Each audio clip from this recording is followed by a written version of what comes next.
Otabek Muhammad Zohidga navbatlaringizlar.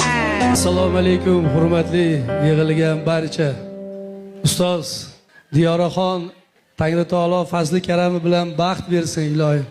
Shu san'atkorlarimiz ichidagi eng soliha qizlarimizdan biri. Bir tosh attım pencereye tak dedi, anası çıktı kızım evde yok dedi, vay vay.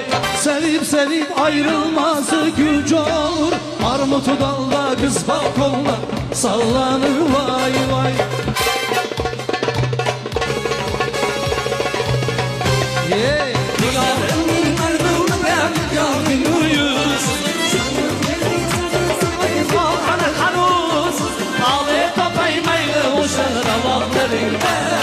Canım asil, zülfindeki ilmaklar